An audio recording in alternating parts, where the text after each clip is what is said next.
प्रकार की प्रतियोगी परीक्षाओं की तैयारी ट्रिक्स और इजी मेथड से करने के लिए सब्सक्राइब करें हमारा चैनल और साथ में लगे बेल आइकन को भी प्रेस कर दें, जिससे कि हमारे आने वाली वीडियो का नोटिफिकेशन आपको मिलता रहे। और अगर आपको वीडियो अच्छी लगी तो लाइक तो बनता है, और वीडियो को दोस्तों के साथ जरूर शेयर करें। अगर आपका कोई सुझाव और कमेंट है तो कमेंट बॉक्स में कमेंट करें।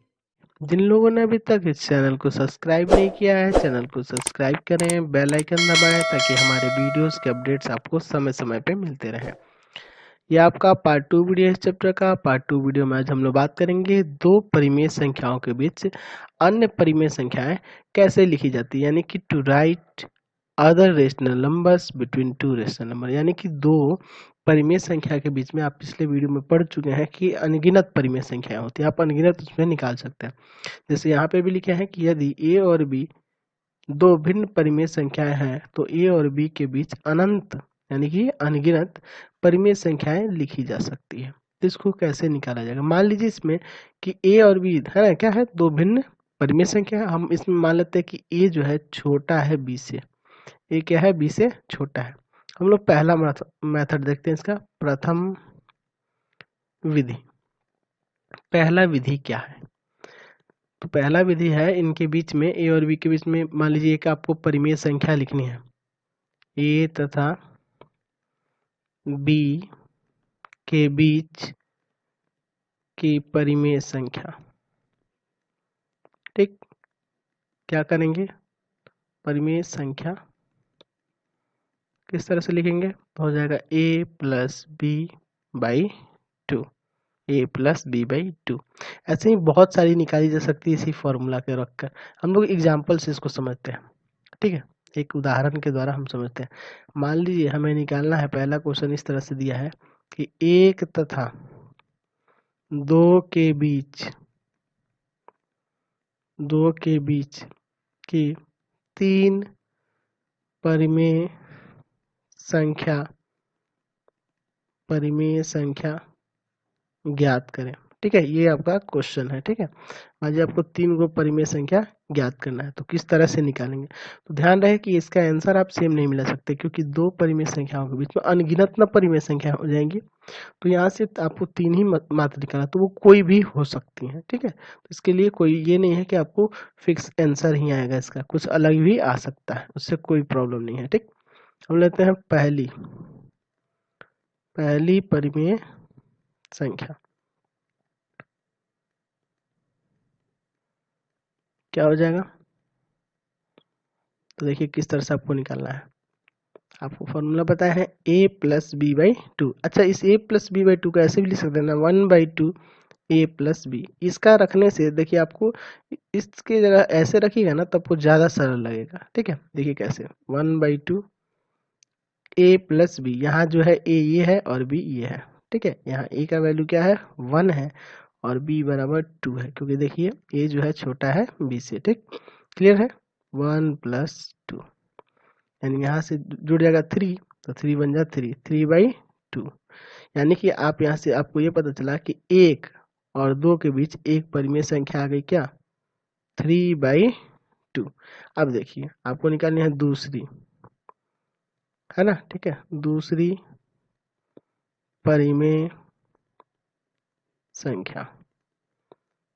ठीक है, चलिए दूसरी परिमेय संख्या किस तरह से निकालते हैं उसको देखते हैं। 1/2, 1 प्लस, देखिए अब इसके बीच में निकाल देते हैं, 1 प्लस 3/2। अंदर एलसीएम लेंगे, 2 प्लस 3, यानी यहाँ से जगह ऊपर हो जाएगा 3 to 5, है ना, ये दोनों तो जुड़ के हो जाएगा 5, 5 1 जा 5 और बाई 4, तो 5/4 एक आ गया। तीसरी निकालनी है, तीसरी परिमेय संख्या। तीसरी परिमेय संख्या कैसे निकालेंगे? तीन ही ना निकालना था, तो 1/2। अब की बार हम लोग क्या करते हैं कि 1, ये हमारा जो 3/2 है वो, और एक है 2, उसको ले सकते हैं। जैसे यहाँ पे देखे है ना, इन दोनों के बीच में एक हम लोग तो निकाल दिए अभी 5/4। ठीक है, अब इसके बीच में ले लेते हैं, तो वही लिख दिए यहाँ पे। ठीक है, चलिए इसको एलसीएम लेते हैं, 1/2, अंदर 2 होगा ना एलसीएम, 3 + 4, 7/4। ठीक है, तो 3 परिमेय संख्या यहाँ से आपको ज्ञात होगी। ऐसे बहुत सारी निकाल सकते हैं। अब इसके बीच में, इसके बीच में बस बाहर 1/2 लगा देना है प्लस करके, है ना। तो ऐसी बहुत सारी आप परिमेय संख्याएं ज्ञात कर सकते हैं, इसमें कोई प्रॉब्लम नहीं होगा आपको। चलिए अब हम लोग दूसरा मेथड देखते हैं, है ना। यहाँ आपका ए जो है बी से छोटा है, इस कंडीशन में भी हम लोग दूसरी विधि देखते हैं। ठीक है, दूसरी विधि देखते हैं। चलिए दूसरा मेथड क्या है। ठीक, चलिए दूसरे मेथड में जो है मान लेते हैं ए और बी, इसी तरह से यही मान लिए हैं। इसमें देखिए इस मेथड को, ये सिंपल मेथड है लेकिन इसका प्रयोग के लिए कुछ कंडीशन, जैसे मान लीजिए ए और बी के बीच आपको 5 परिमेय संख्याएं लिखनी है, तो याद रखना चाहिए, याद रखना होना चाहिए। जैसे अगर ये परिमेय संख्या है तो मान लीजिए 2/3 है, तो यहाँ भी जो बाई में रहेगा वो, जैसे मान लीजिए यहाँ 5/3, यानी कि दोनों के डिनोमिनेटर में सेम संख्या होगा, तभी इस मेथड को आप लगाइएगा। ठीक है, डिनोमिनेटर में सेम संख्या होने पर ही लगाइएगा, जो दूसरा विधि आपको बताने जा रहा है। जैसे अब हम मानते हैं इस क्वेश्चन को इसके अनुसार, जैसे मान लीजिए 5 निकालना है, 10 निकालना है, 15 निकालना है, जितना निकालना आप निकाल सकते हैं। मान लेते हैं हमें ए तथा बी के बीच n परिमेय संख्याएं निकालनी है ना, ज्ञात करनी है। मान लीजिए ए और बी के बीच में कितनी, n तक, है ना। तो n जब परिमेय संख्या निकालनी है तो ध्यान रखना होगा कि जो परिमेय संख्या निकालने का जो ये मेथड बता रहे हैं, इसमें परिमेय संख्याएं के डिनोमिनेटर में सेम अंक होगा, तभी इस मेथड को आप लगाइएगा। ठीक, तो ए और बी ये ध्यान रखेंगे। तब क्या करेंगे, n परिमेय संख्या निकालने के लिए आपको करना क्या होगा कि ऊपर n+1 से गुना और नीचे भी n+1 से गुना करेंगे। यहाँ भी n+1 से गुना और यहाँ भी n+1 से गुना कर देंगे, और इसको भी जो गुना करके आएगा बटा में लिख के, और ये बढ़ते क्रम में सजा दिया जाता है। जैसे इसको एग्जांपल से समझिए, मान लीजिए 1 तथा 2 के बीच 5 परिमेय संख्याएं ज्ञात करनी है। ठीक है, एक और 2 के बीच में 5 परिमेय संख्या आपको लिखनी है। तो देखिए किस तरह से इसको लिखिएगा, 1 2, यहाँ पे 5 परिमेय संख्या, तो जैसे जितने निकालने होंगे उससे 1 प्लस करेंगे ना, तो ये 6 हो जाएगा। 6 से ऊपर भी गुना और नीचे भी, 6 से ऊपर भी नीचे भी, ये संतुलित रहेगा इस तरह से। तो यानी यहाँ आ जाएगा 6/6 और यहाँ आ जाएगा 12/6। इसलिए अभिष्ट परिमेय संख्याएं जो आपको निकालनी थी वो किस तरह से लिखेंगे, देखिए किस तरह से लिखिएगा। ये 6/6 है तो हो जाएगा 7/6, 8/6, 9/6, 10/6, 11/6। देखिए 5 हो गई ना, दोनों के बीच में 6/6 और 12/6। अब इसको आप काट सकते हैं आसानी से, जो कटेगा 4/3, यहाँ 2, यहाँ 3, 6 है ना आपका, 3 5, यानी आ गया एक 7/6 आया, 4/3 आया, 3/2 आया, 5/3 आया और 11/6 आया। समझ गए। तो इसमें आपको ध्यान रखना होगा कि जब डिनोमिनेटर में एक ही संख्या रहेगा तब इस मेथड का उपयोग करेंगे, क्योंकि देखिए ये 1 के डिनोमिनेटर में कुछ नहीं तो 1 है ना, यहाँ पे 2 के डिनोमिनेटर में कुछ नहीं तो 1 है, इसीलिए हम दोनों के डिनोमिनेटर में सेम संख्या, इसलिए ये मेथड लगा सकते हैं। ठीक है, तीसरी विधि की अब बात करते हैं। चलिए तीसरी विधि क्या है, तीसरी विधि हम लोग उसके बारे में चर्चा करते हैं। तीसरी विधि कैसे भी 2 परिमेय संख्याओं के लिए होगी, जैसे पहले विधि था, है ना, उसी की तरह दूसरा विधि भी, तीसरा विधि भी है। ठीक है, दूसरा विधि जो था तो डिफरेंट था, डिनोमिनेटर में सेम संख्या होनी चाहिए, तब दूसरा मेथड लगेगा। तीसरी विधि देखिए, मान लीजिए ए और बी के बीच हमें n प्राकृत, यहाँ भी ये वही कंडीशन मान लेते हैं कि ए जो है बी से छोटा है, और हमें इसमें भी अनगिनत परिमेय संख्याएं निकाल सकते हैं इस मेथड से भी। तो मान लीजिए हमें निकालना है ए तथा बी के बीच n परिमेय संख्याएं, n परिमेय संख्याएं ज्ञात करनी है। तो इसका फॉर्मूला किस तरह से लगाएंगे, सबसे पहले आप निकालेंगे d। ठीक है, d एक हम लोग अंतर ले लेते हैं, वो कैसे निकालेंगे, तो b - a/n+1, n क्या है तो जितनी परिमेय संख्या निकालनी है वो है, ठीक है। और यहाँ नीचे क्या है, प्लस में 1 है और ऊपर b माइनस ए है। जो संख्या दी गई हो a और b, तो b में से a को घटा लेंगे और नीचे n+1 करेंगे। और अभिष्ट परिमेय संख्याएं, अभिष्ट परिमेय संख्याएं किस तरह से निकालेंगे, देखिए। तो पहली जो परिमेय संख्या होगी वो आपकी हो जाएगी a plus b minus A by n+1। दूसरी हो जाएगी a plus 2b minus A by n+1। तीसरी हो जाएगी a plus 3b minus A by n+1। इसी तरह क्रम में आगे बढ़ते जाएंगे, तो अंतिम हो जाएगा a plus n b minus A by n+1। इसको ऐसे लिखें, या अब देखिए इसको ऐसे भी लिख सकते हैं। पहले निकालने के लिए a प्लस, ये जो है ये किसका मान है, तो d का ही ना मान है, तो a प्लस डी। दूसरा के लिए a प्लस 2d, तीसरा के लिए a प्लस 3d, ऐसे ही डॉट डॉट n के लिए a प्लस एन डी, क्योंकि ये d का ही मान है, सीधे हम लोग d का भी तो मान रख सकते हैं। तो चलिए इस पे एक उदाहरण देके देखते हैं। मान लेते हैं हमारे पास एक एग्जांपल है, 1 तथा 2 के बीच, 1 तथा 2 के बीच हमें कितने निकालनी है, 5 परिमेय संख्याएं ज्ञात करनी है, ठीक है। इसके बारे में देखते हैं। 5 परिमेय संख्या हमें निकालनी है। तो यहाँ है a का मान है आपके पास 1, b का मान है 2 और n का मान है, यानी हमें जितना निकालना है वो है 5। तो सबसे पहले d का फॉर्मूला बताया है आपको, b minus A by n+1। यहाँ लगाएंगे तो हो जाएगा 2 माइनस 1 बाई 5 प्लस 1, यानी आ जाएगा ऊपर 1/6। डी का मान आ गया। पहली परिमेय संख्या, पहली परिमेय संख्या किस तरह से होगी, तो पहली परिमेय संख्या निकालनी है तो आपका फॉर्मूला है ना a प्लस डी, यानी a की जगह पे 1 प्लस 1/6। एलसीएम लेकर जोड़ेंगे 6 प्लस 1, यानी आ जाएगा 7/6। इसके पहले वाले क्वेश्चन में भी 7/6 आया था ना, उस मेथड से बनाए थे। तो दूसरी परिमेय संख्या, दूसरी परिमेय संख्या कैसे, तो a प्लस 2d लिखा है ना, यहाँ पे देख रहे हैं ना, a का मान 1 प्लस 2 इंटू डी का मान कितना है 1/6। इसको काट सकते हैं। अब यहाँ एलसीएम ले लीजिए, 3 1 जा 3 प्लस 1 4/3। तीसरी परिमेय संख्या, तो ऐसे जितनी चाहे उतनी निकाल सकते हैं आप, ठीक है। क्वेश्चन में जितना चाहे आप उतना दिया हो निकाल सकते हैं, कोई दिक्कत नहीं है।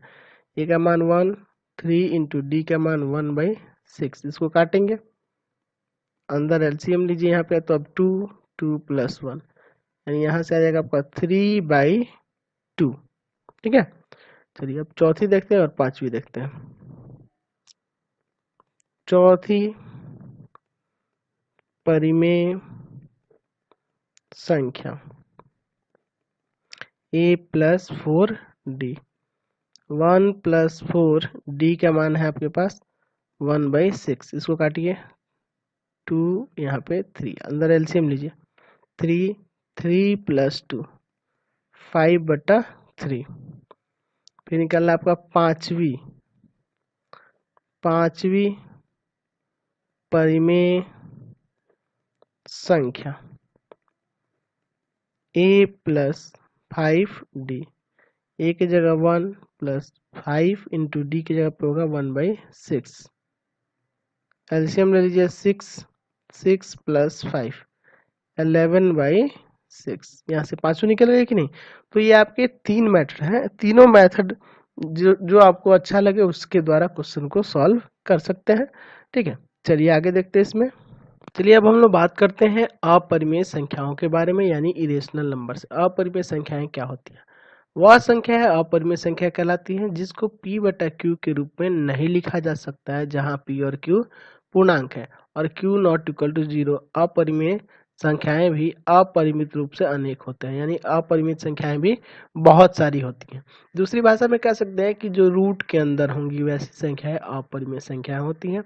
ठीक है, जैसे एग्जाम्पल में हम लोग बात करें तो √3 हुआ, √5 हुआ, √6 होगा, √2 भी हो जाएगा, √7, √8, ये सब क्या है? अपरिमेय संख्या है।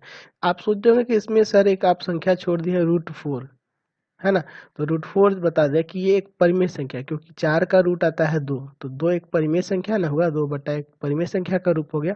ठीक है, तो इसको इसमें शामिल नहीं किया जा सकता है। उसी तरह √1 भी, √1 का √1 होगा, यानी इसको, ये 1 भी क्या है? एक परिमेय संख्या, इसलिए इसको भी शामिल नहीं कर सकते हैं। ठीक है, तो ये जितने भी ये संख्याएं देख रहे हैं यहाँ पे जो एग्जाम्पल में हम दिखाएं, ये सब क्या है? अपरिमेय संख्या है। और भी अपरिमेय संख्याएं हो सकती है, जैसे अगर हम बात करें तो निगेटिव वाली भी, जैसे -√3, -√5, -√6। ठीक है, ये सब हो सकती है। क्या रूट के अंदर माइनस देने से वो अपरिमेय संख्या होगी?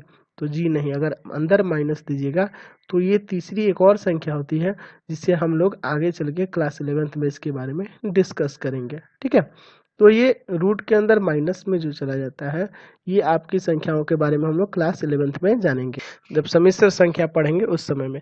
एक्चुअल में क्या होता है कि रूट के अंदर माइनस देने से ये इसका मान होता है आयोटा।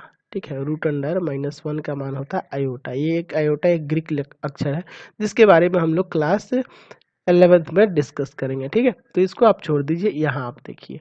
ठीक है, तो ये सब अपरिमेय संख्या है। अब अपरिमेय संख्याओं की बात करें तो इनका जो दशमलव प्रसार होता है, दशमलव प्रसार जो होता है, ये अशांत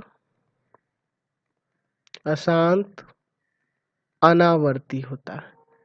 ठीक है, अशांत अनावर्ती होता है, ये ना कभी कटेगा और ना कभी रिपीट करता है। ठीक है, तो ये अशांत अनावर्ती को एक उदाहरण देके समझ लेते हैं। जैसे मान लीजिए हम √2 का वैल्यू निकाल के देखते हैं, √2 का। चलिए √2 का निकालेंगे तो आपको भाग विधि द्वारा वर्गमूल निकालना पता होगा। पॉइंट के बाद ऐसे पेयर बनाया जाता है जीरोस का और इसको कटाया जाता है। ठीक है, इस तरह से। ठीक, यहाँ पे रखेंगे 1, यहाँ भी रखेंगे 1, 1 यहाँ भी रखेंगे, 1 एकम 1, 1 2 0 उतरेगा पेयर में, यहाँ पॉइंट लगेगा। ठीक है, यहाँ हो जाएगा 2, फिर यहाँ क्या रखेंगे 4, यहाँ भी 4, यहाँ भी 4, इस 4 में से इंटू करेंगे आएगा 96। चलिए यहाँ पे ये जोड़ दीजिए 8 2। ठीक, यहाँ घटेगा 4, फिर 2 0 उतरेगा ऊपर से। ठीक, यहाँ पे लेंगे 1 1, क्योंकि 2 रखेंगे तो अधिक हो जाएगा। ये भाग आप समझे होंगे ना पूर्ण वर्ग विधि का, है ना। वर्गमूल निकालना आप पढ़े होंगे, सॉरी, वर्गमूल निकालना आप पढ़े होंगे क्लास 8 में। ठीक, इससे इंटू करिएगा आएगा 281, यहाँ घटाइएगा आएगा 9 1 1, यानी अभी ये ऐसे कटते जाएगा। अब देखिए अगर आप निकालें तो ऐसे आप निकाल सकते हैं। ठीक है, आगे भी आगे 2 0 लगा के ऐसे डिजिट निकालते जाएंगे। तो देखिए हम एक कैलकुलेटर से आपको निकाल के दिखा देते हैं। चलिए हम लोग इस कैलकुलेटर पे देखते हैं 2 का रूट निकाल कर। देखिए यहाँ पे जो 2 का रूट आया है आपका, 2 का रूट आया है। देखिए इस डिजिट को हम यहाँ लिख देते हैं। चलिए इसके आगे भी ये डिजिट चलते जाएंगे, अनंत तक ये चलते जाएंगे। ठीक है, ये कभी नहीं कटते हैं, इसीलिए अनावर्ती, ये कभी कटेंगे नहीं और ना कभी रिपीट होंगे, है ना। तो अशांत होता है यानी कि ये कभी नहीं कटता है, और अनावर्ती मतलब ये रिपीट भी नहीं होगा। जैसे देखिए पॉइंट के बाद 4 है, यहाँ 1 है। ठीक है, तो यहाँ 4 के बाद देखिए 2 आ जा रहा है, गड़बड़ हो जा रहा है ना। जैसे अगर आवर्ती होता है तो रिपीट होता है, लेकिन इसमें रिपीट भी नहीं हो रहा है। जैसे मान लीजिए 1 है, 1 के बाद यहाँ क्या है 4 है, लेकिन यहाँ 1 के बाद क्या आ गया 3 आ गया है। तो ये ना कभी कटता है और ना कभी रिपीट करता है, यही इसका नेचर होता है। और इसको साबित करना हम लोग क्लास 10th में जाके पढ़ेंगे, है ना। क्लास 10th में जाके हम लोग पढ़ेंगे कि √2 एक अपरिमेय संख्या है, √3 एक अपरिमेय संख्या है, ये सबको साबित करना हम लोग क्लास 10th में जानेंगे। ठीक है, तो इसको 10th में ही समझेंगे हम लोग। और अगर आपको समझना होगा तो आपको करना क्या है कि फर्स्ट चैप्टर जाके 10th क्लास का देख लेना होगा, वहाँ अपरिमेय संख्याओं को साबित करना हम बता चुके हैं उसमें, वहाँ से आप देख सकते हैं। आपके बुक में भी 1-2 क्वेश्चन है, उसको भी हम बताएंगे उस मेथड से, ठीक है। लेकिन अगर आपको बढ़िया से उसको समझना होगा तो क्लास 10th का वीडियो आपको देखना होगा, ठीक। अगर हम बात करें अपरिमेय संख्याएं, मान लीजिए 2 अपरिमेय संख्याएं हैं, ठीक है, 2 अपरिमेय संख्याएं, है ना। अगर मान लीजिए 2 अपरिमेय संख्याओं के बीच हमें पता करना हो कि कितनी परिमेय संख्या होती है, 2 अपरिमेय संख्याओं के बीच अनगिनत, ठीक है, अनगिनत अपरिमेय संख्याएं होती हैं। यानी कि आपको यहां से ये भी पता चल गया कि 2 अपरिमेय संख्याओं के बीच में अनगिनत अपरिमेय संख्याएं होती है। परिमेय संख्याओं के बीच में भी अनगिनत परिमेय संख्या, अपरिमेय संख्याओं के बीच में भी अनगिनत अपरिमेय संख्या। ये भी याद रखें कि 2 अपरिमेय संख्याओं के बीच अनगिनत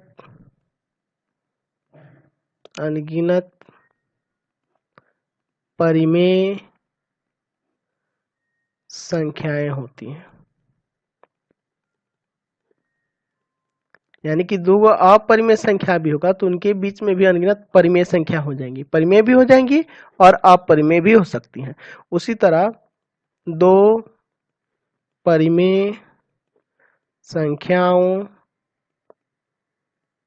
के बीच अनगिनत अपरिमेय संख्याएं होती हैं।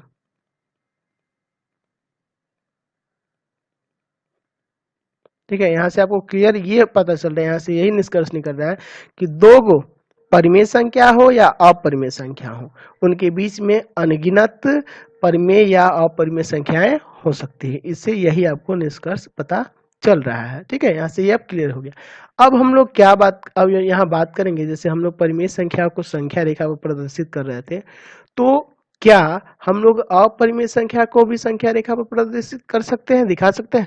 तो हाँ बिल्कुल, हम लोग अपरिमेय संख्या को भी संख्या रेखा पर प्रदर्शित कर सकते हैं, है ना। यहाँ लिख सकते हैं कि अपरिमेय संख्या को संख्या रेखा पर दिखाया जा सकता है ना, दिखाया जा सकता है या प्रदर्शित किया जा सकता है। ठीक है, तो यहाँ से आपको ये क्लियर हो गया कि परिमेय संख्या को भी संख्या रेखा पर दिखा सकते हैं और अपरिमेय संख्या को भी संख्या रेखा पर दिखा सकते हैं, दर्शा सकते हैं। और ये कैसे दर्शाएंगे, तो इसी चैप्टर में हम लोग उसके बारे में भी चर्चा करेंगे। अब हम लोग बात करते हैं वास्तविक संख्याएं यानी कि रियल नंबर्स के बारे में। तो परिमेय और अपरिमेय संख्याओं को वास्तविक संख्या कहते हैं, यानी कि परिमेय और अपरिमेय दोनों संख्याओं को क्या कहते हैं, वास्तविक संख्या कहते हैं। यानी ऐसे कह सकते हैं कि सभी परिमेय और अपरिमेय संख्याओं का संग्रह वास्तविक संख्याओं का समुच्चय कहलाता है और इसे आर से सूचित किया जाता है। ठीक है, अर्थात इसका मतलब यह हुआ कि दोनों संख्याएं यानी कि परिमेय और अपरिमेय दोनों का सम्मिलित रूप जो होगा वो वास्तविक संख्या होगा। जैसे इसे आर से सूचित करते हैं, अभी आपको बताया, तो इसके उदाहरण हो सकते हैं √2, 1, 0, 4/3, है ना, -√3, ये सब क्या है, वास्तविक संख्या है। यानी आप कह सकते हैं कि वास्तविक संख्याएं 2 प्रकार की होती हैं। वास्तविक संख्याएं 2 प्रकार की होती हैं। एक होता है परिमेय संख्या और दूसरा होता है आपका अपरिमेय संख्या। ठीक है, तो यहाँ से आपको क्लियर हो गया कि परिमेय अपरिमेय का सम्मिलित रूप यानी दोनों को मिला दीजिएगा तो क्या बनती है, वास्तविक संख्या बनती है और इसे आर से सूचित किया जाता है। क्या वास्तविक संख्या को संख्या रेखा पर प्रदर्शित कर सकते हैं? हाँ, तो बिल्कुल, क्योंकि परिमेय को भी आप प्रदर्शित कर सकते हैं और अपरिमेय को भी दर्शा सकते हैं, यानी तो दोनों को दर्शा सकते हैं तो वास्तविक संख्या को भी दर्शाते हैं, क्योंकि यही दोनों तो वास्तविक संख्या होती है ना। ऐसे लिख सकते हैं कि वास्तविक संख्या को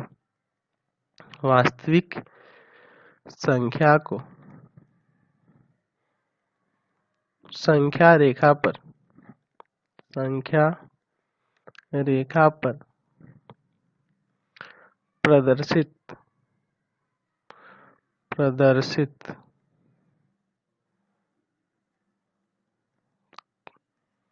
किया जा सकता है।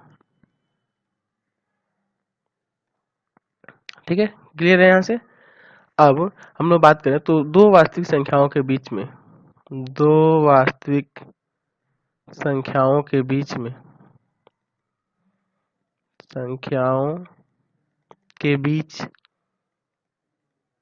अनगिनत परिमेय अपरिमेय या देख लिखते हैं या अपरिमेय ठीक है, या वास्तविक संख्याएं हो सकती है ना। यानी दो वास्तविक संख्या के बीच में अनगिनत परिमेय संख्या भी हो सकती है, अपरिमेय संख्या भी हो सकती है और वास्तविक संख्या भी हो सकती है। क्लियर है यहाँ से। चलिए अब हम लोग अगर बात करें तो यहाँ से तो आपको ये पता चल गया कि वास्तविक संख्या को हम लोग संख्या रेखा पर भी दर्शा सकते हैं। इनके बीच अनगिनत परिमेय अपरिमेय या वास्तविक संख्याएं होती हैं। अब वास्तविक संख्या का संकेत है आपका आर। ठीक है, तो देखिए आप पहले पढ़े थे प्राकृत संख्या यानी नेचुरल नंबर, उसके बाद पढ़े थे लोग हम लोग पूर्ण संख्या, फिर उसके बाद पढ़े थे लोग हम लोग क्या पूर्णांक, फिर उसके बाद पढ़े थे लोग परिमेय संख्या, और अब पढ़ लिए हैं लोग क्या वास्तविक संख्या। ठीक है, तो इसके सिंबल्स आपको बता चुके थे पहले ही। अब देखिए यहाँ पे एक हम सिंबल इसमें लगा रहे हैं, ये देखिए इसका मतलब क्या होता है। इस सिंबल का मतलब क्या होता है, इसको कहते हैं प्रोपर सबसेट। इस संकेत को कहते हैं प्रोपर सबसेट यानी उचित